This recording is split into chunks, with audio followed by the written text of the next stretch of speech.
Pertama-tama terima kasih banyak Pak atas waktunya yang diberikan kepada saya pagi hari ini. Ya.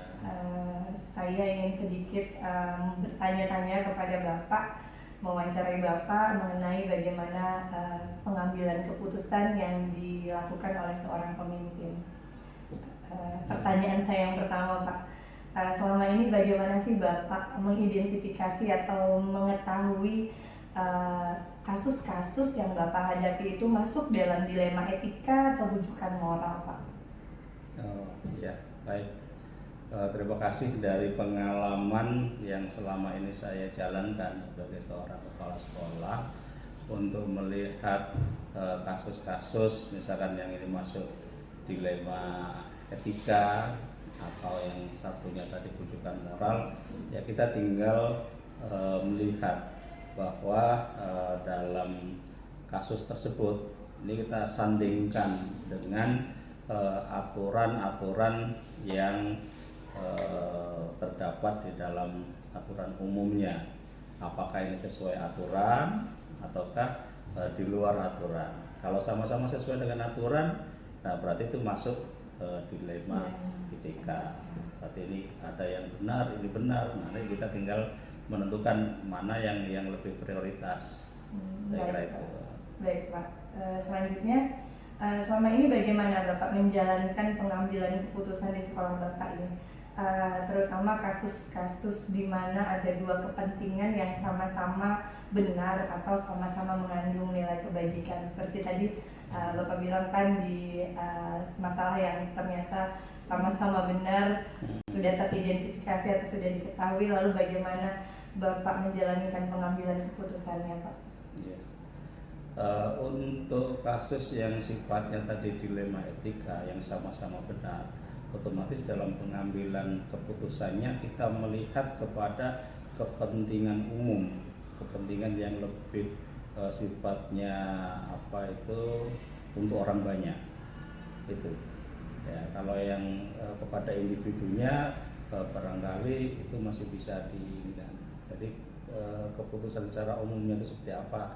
Anggaplah contohnya kalau misalkan ada siswa, ya, siswa itu rajin, bagus perilakunya, karakternya baik, namun dalam sistem pembelajarannya kurang, ya misalkan akademiknya jatuh, maka ini misalkan untuk keputusan kenaikan kelas seperti itu kan kita lebih mengacu kepada kepentingan umumnya, secara umum seperti apa. Nah, kita lebih mengarah kepada akademiknya. Di akademik ini kan bersifat global. Kalau memang akademiknya masih jatuh, barangkali ya perlu diperbaiki dulu, dilihat dulu di sana apakah ada proses secara akademiknya. Jadi anak sekolah tidak hanya mengandalkan rajin turun, kemudian berkarakter baik, ya itu memang penting. Tetapi ada juga sisi yang lain, akademik itu juga menjadi perhatian utama. Jadi tetap sesuai dengan aturannya Pak ya? Iya, kan ada aturan kenaikan kelas kayak gitu kan ada. Pak. Kemudian langkah-langkah atau prosedur apa yang Bapak lakukan selama ini? Apakah mungkin prosedur Bapak dalam menangani kasus-kasus begini dibantu mungkin oleh orang lain atau Bapak melakukan sendiri, atau ada waktu-waktu tertentu mungkin Bapak melakukannya gitu, atau menyelesaikan setiap kali persoalan atau kasus itu Bapak hadapi? Iya, biasanya sih lebih banyak untuk hal-hal yang seperti itu kan dipecahkan di dalam forum rapat satuan pendidikan, ya, khususnya misalkan kayak proses kenaikan kelas itu kan selalu diputuskan di forum rapat. Otomatis semua dari dewan guru, semua yang ada di situ punya hak bicara, punya pendapat masing-masing kayak gitu. Nah, nanti kita ambil suara terbanyak yang tentunya juga harus melalui koridor aturan yang tepat kayak gitu. Tidak serta-merta karena ini kemauan orang banyak kemudian diluluskan semua. Kalau itu memang melanggar dari aturan kesepakatan umum ya tidak boleh.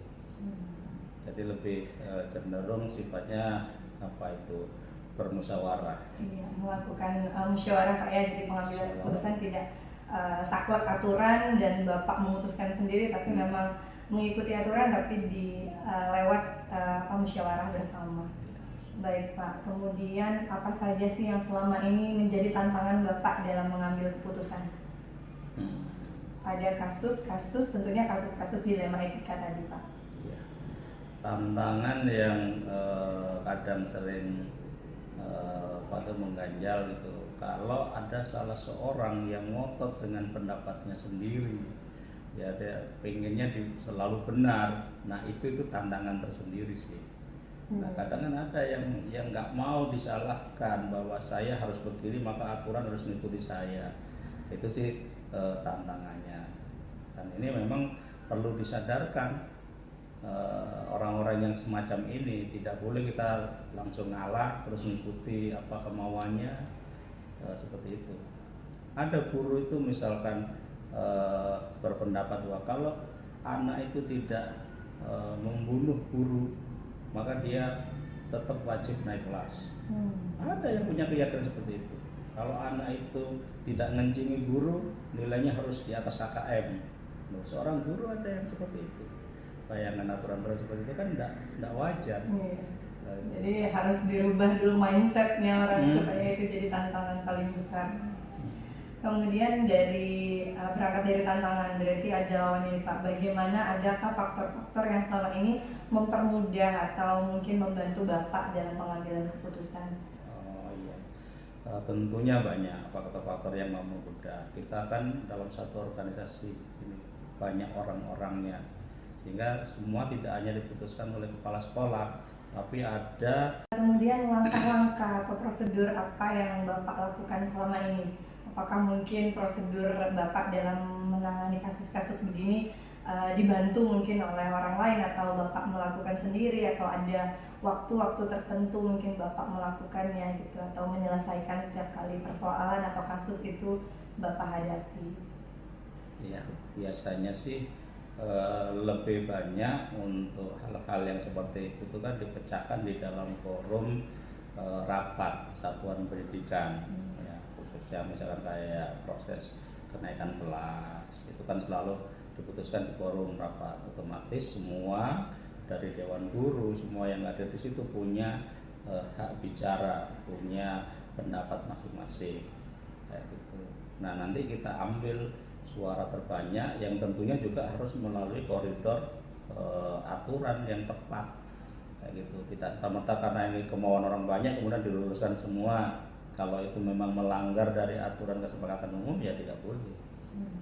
Jadi lebih cenderung sifatnya bermusyawarah. Iya, melakukan musyawarah Pak ya, jadi pengambilan keputusan tidak saklek aturan dan Bapak memutuskan sendiri, tapi memang mengikuti aturan tapi lewat musyawarah bersama. Baik Pak, kemudian apa saja sih yang selama ini menjadi tantangan Bapak dalam mengambil keputusan? Ada kasus-kasus, tentunya kasus-kasus dilema etika tadi Pak. Ya. Tantangan yang kadang sering pada mengganjal itu, kalau ada salah seorang yang ngotot dengan pendapatnya sendiri, ya dia pengennya selalu benar. Nah itu tantangan tersendiri sih. Nah kadang kan ada yang nggak mau disalahkan bahwa saya harus begini maka aturan harus mengikuti saya. Itu sih tantangannya.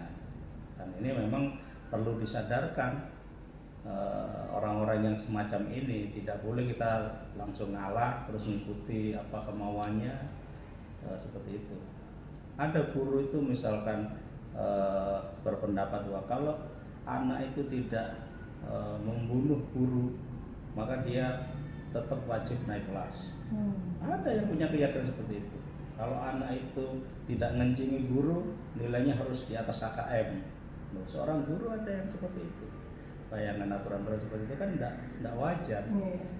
Jadi harus dirubah dulu mindsetnya orang supaya itu jadi tantangan paling besar. Kemudian berangkat dari tantangan, berarti ada lawannya Pak. Bagaimana, adakah faktor-faktor yang selama ini mempermudah atau mungkin membantu Bapak dalam pengambilan keputusan? Tentunya banyak faktor-faktor yang mempermudah. Kita kan dalam satu organisasi ini banyak orang-orangnya, sehingga semua tidak hanya diputuskan oleh kepala sekolah, tapi ada wakil kepala sekolah, ada guru BK, ada wali kelas, dan banyak yang lainnya, sehingga mereka semuanya ini berkontribusi positif untuk mengambil sebuah keputusan. Jadi dari diskusi dengan semuanya inilah nanti akan ketemu keputusan terbaik itu. Ya, jadi banyak faktor-faktor yang mendukung dan membantu dalam pengambilan keputusan, khususnya kasus-kasus dilema etika, Pak, ya. Karena di sekolah mungkin kasusnya tidak hanya kisaran antara guru tapi juga kepada siswa-siswanya. Baik, Pak. Dari semua yang sudah disampaikan tadi, kiranya adakah pembelajaran atau pengalaman dalam pengambilan keputusan dilema etika yang pernah Bapak rasakan atau pernah Bapak hadapi? Iya, pembelajaran yang bisa kita petik dari kasus-kasus dilema etika ya tentunya kembali kepada tadi aturan-aturan umum seperti itu. Memang aturan umum itu kan sudah menjadi sebuah kesepakatan bersama dan sudah dipikirkan oleh orang banyak. Jadi kita lebih cenderung arahnya ke sana yang kita ambil. Kalau hal-hal yang sifatnya individual, yang nyeleneh dalam tanda kutip itu barangkali ini yang perlu kita luruskan.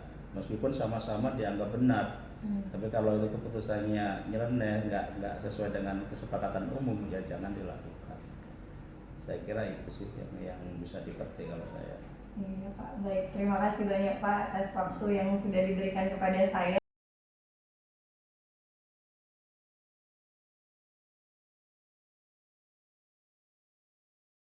Sudah memberikan waktu untuk saya sedikit ingin berbincang-bincang dengan Bapak.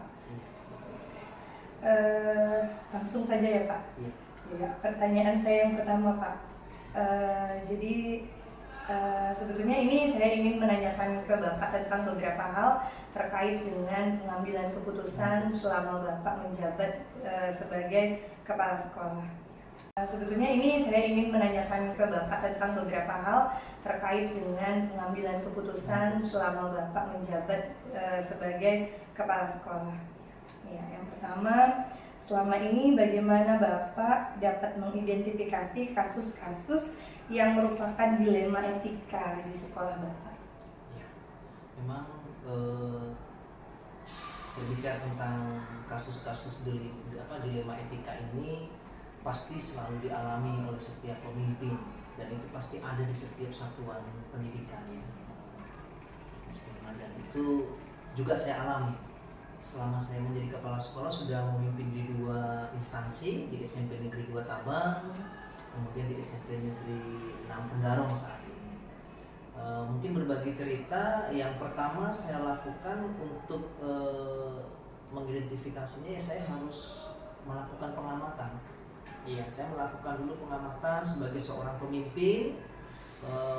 Saya tidak bisa langsung mengambil suatu kesimpulan atas apa yang terjadi terhadap suatu kasus-kasus yang terjadi di dalam sekolah tersebut. Jadi saya mengamati dulu, melakukan pengamatan, apalagi kalau kasus itu memang berkaitan dengan ada unsur etikanya ya, yang memang terkadang tidak melanggar hukum ya, kasus tidak melanggar hukum, tetapi kalau kita biarkan juga itu akan berdampak tidak baik terhadap kinerja sekolah itu. Jadi langkah pertama saya mengamati ya, melakukan pengamatan secara menyeluruh, kemudian setelah itu saya akan mengetahui apa persoalan yang terjadi di sekolah itu dan baru saya akan melakukan langkah-langkah selanjutnya.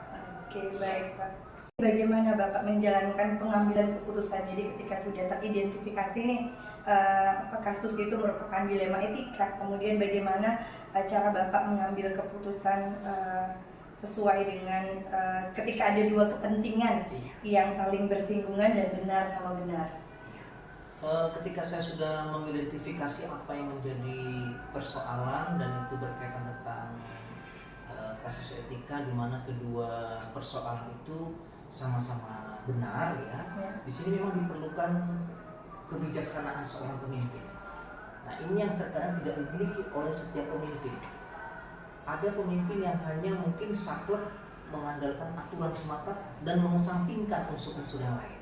Kalau saya pribadi selama ini, ketika saya sudah mengetahui apa pokok permasalahannya, saya akan memanggil pihak-pihak terkait yang bermasalah begitu ya. Saya akan memanggil, kemudian saya akan mengajak terlebih dahulu yang bersangkutan untuk berkomunikasi. Saya melakukan komunikasi.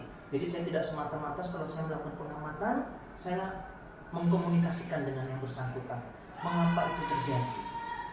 Mengapa itu terjadi? Tentunya ini harus saya lakukan secara tertutup ya dengan yang bersangkutan. Karena kadang-kadang masalah-masalah seperti itu menyangkut hal-hal yang sangat pribadi. Benar. Yang kemungkinan yang bersangkutan itu tidak memiliki keberanian untuk menyampaikannya di muka umum, bahkan cenderung ketika kita menyampaikan itu di depan umum justru akan yang bersangkutan akan mengalami malu dan sebagainya. Sehingga pengalaman saya di 2 instansi ini dan di 2 sekolah ini saya mengalami hal tersebut.